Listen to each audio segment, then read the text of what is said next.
오늘 주일해 주실 말씀은 행복의 향방이란 제목으로 은혜 나누고자 합니다. 구약성경 레위기 23장 1절부터 22절까지 말씀입니다. 오늘은 교회력에 의하면 맥주 감사 주일이라고 합니다. 하나님께서 지정하신 디자인하신 절기를 기억하고 지키라고 하십니다. 그 이유는 택하신 백성들과 소통하시기 위함입니다. 그 하나님의 백성들과 소통을 통해 행복으로 가는 향방을 제시해 주십니다. 그 가르침이 무엇입니까? 절기에 처음 시작하는 6월절이 지난 후 7주 만에 지키는 절기라 하여 77절 혹은 맥주절, 바로 오늘 주일입니다. 그 49일이 지나서 50일째 되는 날이라 하여 오순절이라고 부릅니다.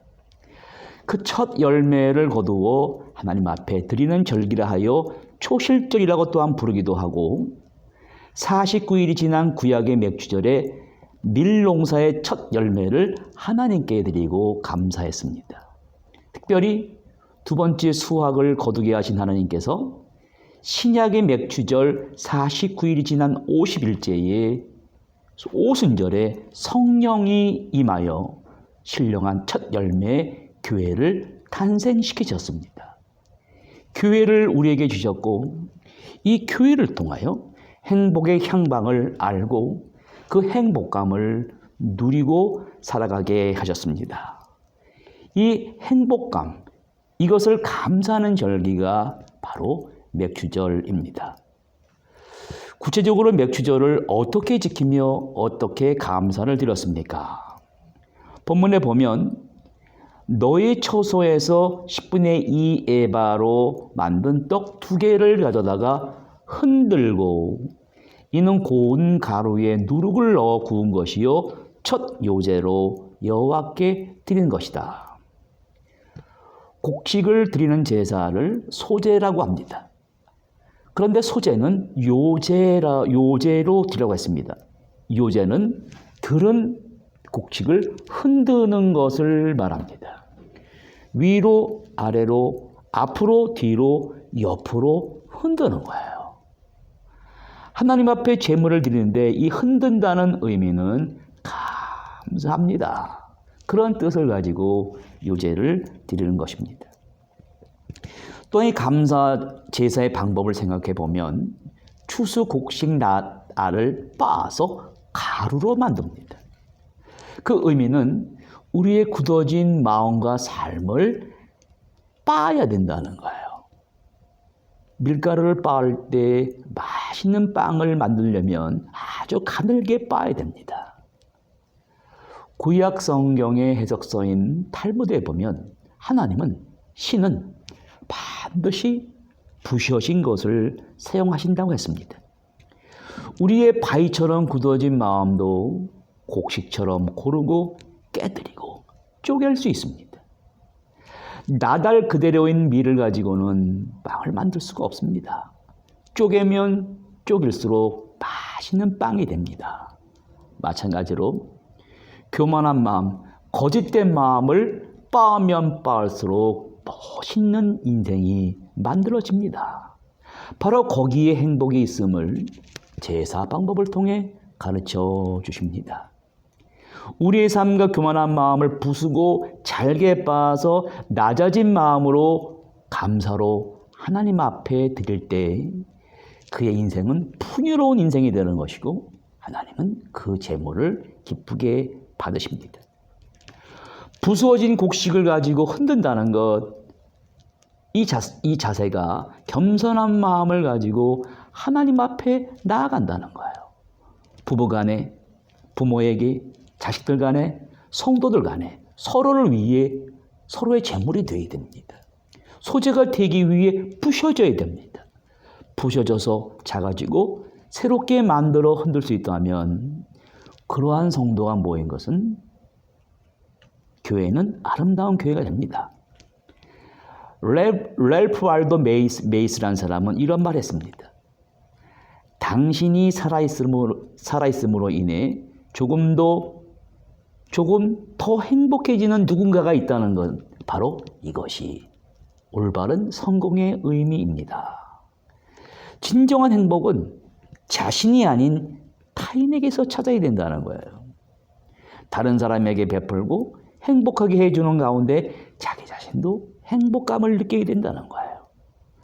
왜냐하면 우리 인간의 존재의 목적은 단순히 먹고 사는 존재가 아닙니다. 의미와 가치를 지닌 존재이기 때문입니다. 그런데 사람들은 그렇게 살면, 너무 착하게 살면 살기 힘들다고 말합니다. 그런데 여러분, 공통적으로 타인에게 자신의 것을 나눠주고 그들을 보살피는 불편을 마다하지 않을 때 진짜 행복을 느낀다고 합니다. 이를 통해 참된 행복은 소유나 조건이 아니라 타인에 대한 마음가짐과 행동과 연관이 있다는 사실을 알 수 있습니다. 더욱 중요한 것은 진정한 행복을 느끼는 사람들은 돌려받으려는 의도로 나눔을 실천하지 않습니다.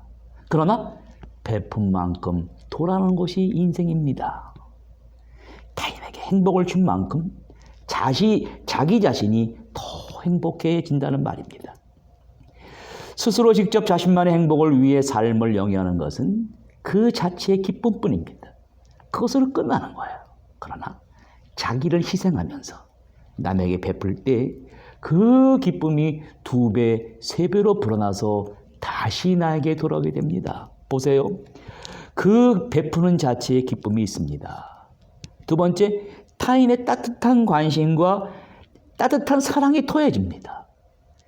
자기 자신만을 위해 살아가는 사람보다 더 큰 행복을 느낄 수가 있는 것입니다. 모든 사람은 가슴에 행복을 품고 살고 있습니다. 문제는 그 행복을 어떻게 이끌어내는가입니다. 행복은 조건이 아니라 선택입니다.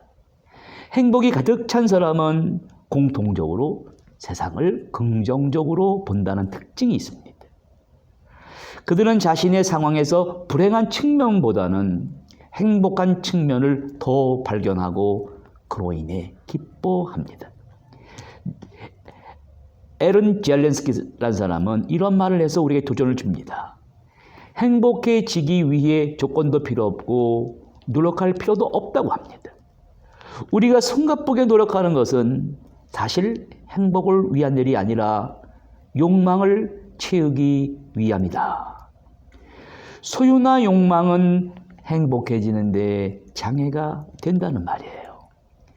그래서 성경은 마음이 가난한 자는 천국이 저희 것이며 마음이 가난한 자만이 이 세상을 모든 가진 자보다 더 행복할 수 있기 때문입니다. 행복한 사람은 마음을 비운 사람, 마음이 가난한 사람입니다. 맥주 감사절은 바로 그러한 마음을 가지고 하나님께 감사드리는 절기입니다. 그러면 어떻게 우리 마음이 어떻게 구체적으로 작게 부서져서 하나님께 쓰임받는 제물이 될 수 있습니까? 하버드 대학의 인생성장 보고서에 이 조지 베일런트라는 교수란 분은 행복의 조건에서 강조하는 조건이 있습니다. 사람마다 맞이하는 인생의 어려움과 고통에 어떻게 대응하는가에 따라서 행복의 질이 결정된다고 합니다. 인생을 살면서 수많은 부딪히는 많은 고통에 어떠한 식으로 대응하며 살아가느냐, 거기에 따라 행복과 불행이 결정된다는 거예요. 이 고통에 대처하는 방식을 심리학에서는 방어 기제라고 합니다. 사람의 방어 기제가 슬픈 일들을 어떤 식으로 대처하는지가 삶을 질을 결정한다고 합니다. 예를 들어서 여기 두 사람이 직장에서 실직을 했다고 가정해 봅니다. 한 사람은 회사가 평생을 충성한 자기를 버리고 자리를 잃어버렸다. 분노를 이기지 못하고 하루하루를 보내고 있습니다. 다른 한 사람은 회사를 원망하기보다는 이제 자신에게 새로운 기회를 왔다는 것을 알고 노력합니다. 자신만의 적성이나 재질을 가지고 새로운 길을 찾으려고 노력했습니다. 결과 자신도 몰랐던 새로운 소질을 발견하고 기쁨과 행복이 가득 찬 삶을 살게 되었습니다. 성숙한 방어 기제란 행복으로 가는 향방을 제공합니다. 알버트 아인슈타인 박사는 이러한 말을 했습니다. 어리석음이란 계속해서 같은 일을 반복하면서도 다른 결과를 기대하는 것이다. 그렇습니다. 우리의 인생이란 출생과 죽음 사이, 그리고 그 사이에 존재하는 것들입니다. 즉 인생이란 출생과 죽음 사이에 존재하는 수많은 선택의 모임입니다. 오늘도 사람들은 출생과 죽음 사이에 무언가 가득 채울 것을 선택하며 살아갑니다. 성경은 우리에게 우리 삶 속의 출생과 죽음 사이에 더 이상 불행을 선택하는 삶을 멈추라고 합니다. 행복을 선택하는 삶을 살라고 합니다. 행복을 선택하는 삶이 바로 나의 절기를 기억하고 이렇게 지키라는 것입니다.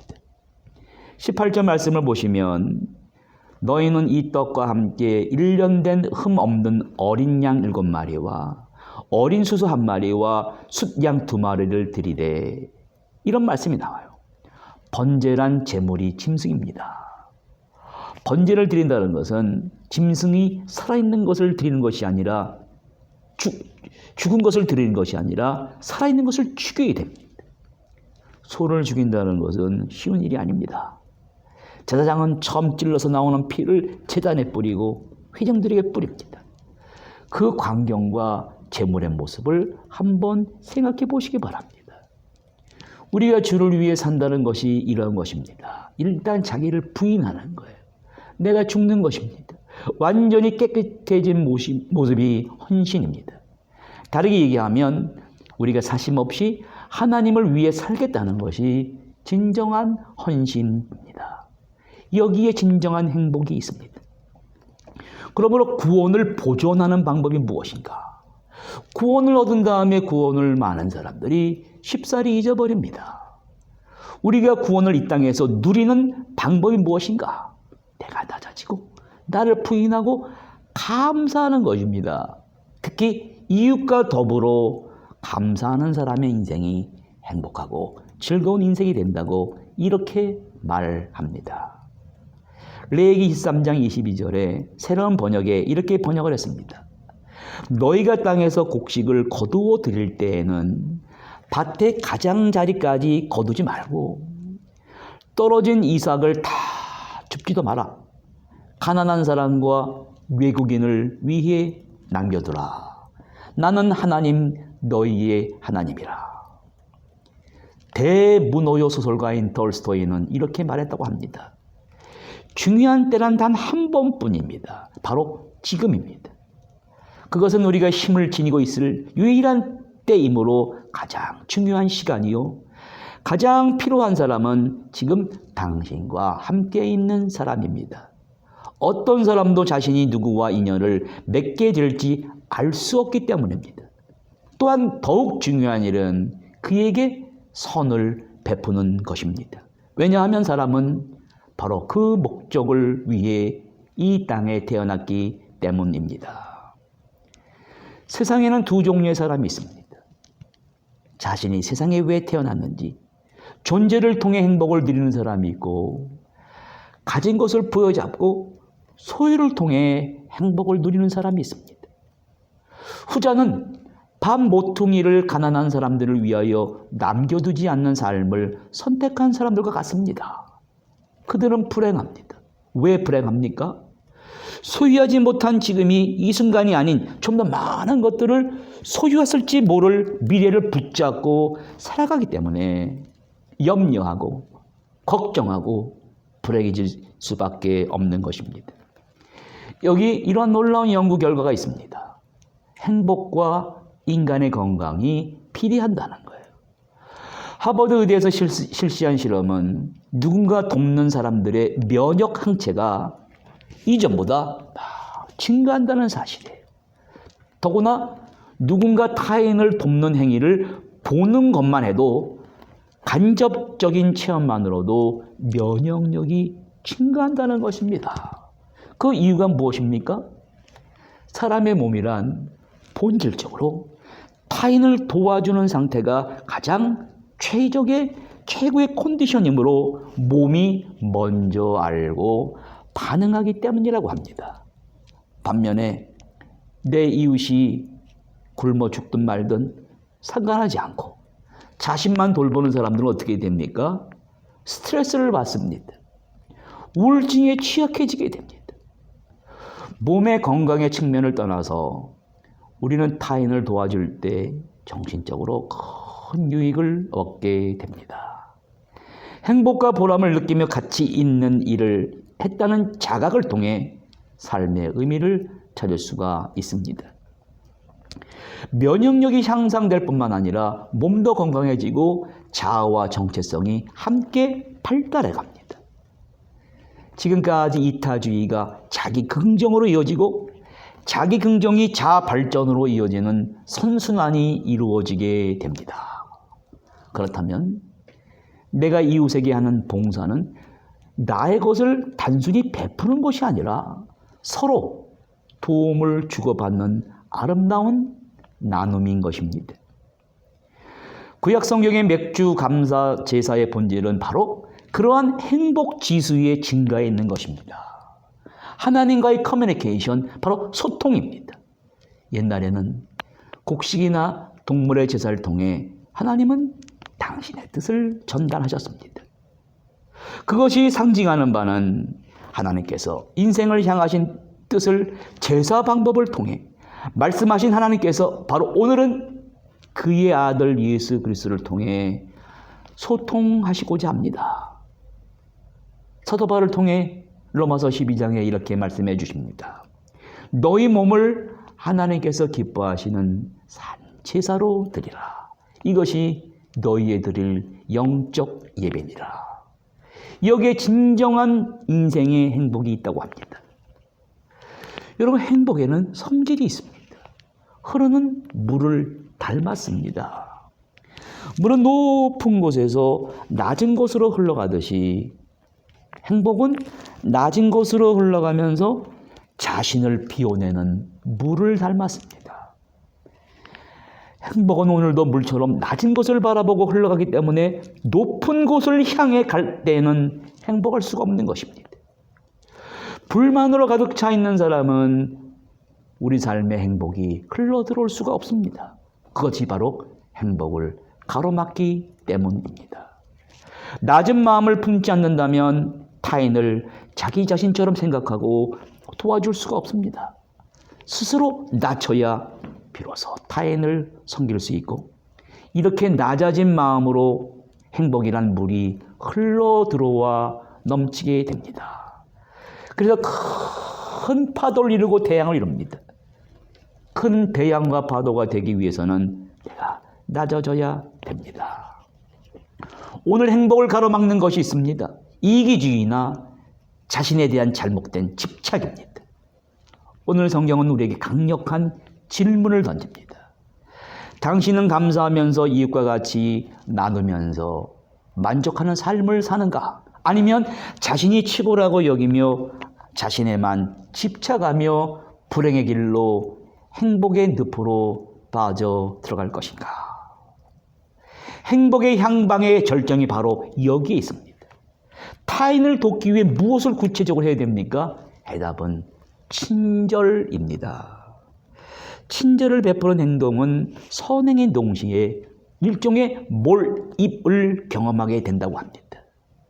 이러한 몰입의 경험은 고차원적인 행복감으로 이어집니다. 친절한 행동은 자신만을 위한 행동과는 전혀 다른 차원의 것으로 자신을 위해 행동하는 것보다 더 큰 만족감을 주고 오랫동안 유지됩니다. 긍정심리학의 창시자인 셀리그만 박사는 이렇게 말합니다. 친절하려면 그 일에 역량을 집중하고 도전을 받아들여야 된다. 친절이란 단순한 쾌락처럼 긍정적인 감정을 잠깐 느끼고 마는 것이 아니라 오히려 존재 자체가 그것에 빠져들면서 자신을 잊게 되는 것이요. 즉 시간이 멈추는 것이라는 거예요. 그의 말대로 타인에게 친절을 베푸는 것은 타인을 위한 게 아니에요. 결국 그 과정을 통해 우리가 더 큰 행복감으로 몰입감을 느끼게 된다는 것입니다. 곡식제사나 동물제사의 완성은 우리 예수 그리스도가 어린 양처럼 십자가의 제물이 되신 시간에 있습니다. 주님이 우리를 위하여 십자가에 달리신 시간은 우리를 위하여 주님의 존재 자체가 지상의 시간을 멈추게 했어요. 영원한 세계로 몰입한 사건입니다. 우리로 하여금 자기 십자가를 지고 따라오라고 하시는 사건은 자신을 희생하고 이웃을 위해 친구를 위해 목숨을 버리는 몰입 경험을 하라고 하십니다. 그러면 우리 주님이 경험한 행복을 우리가 경험하고 우리를 너는 나의 친구라고 하십니다. 그런 행복한 주님의 교회의 일원이 되셔서 서로 사랑하며 행복한 삶을 누리시고 항상 베풀며 하나님 앞에 감사할 수 있는 성도님 되시기를 바랍니다.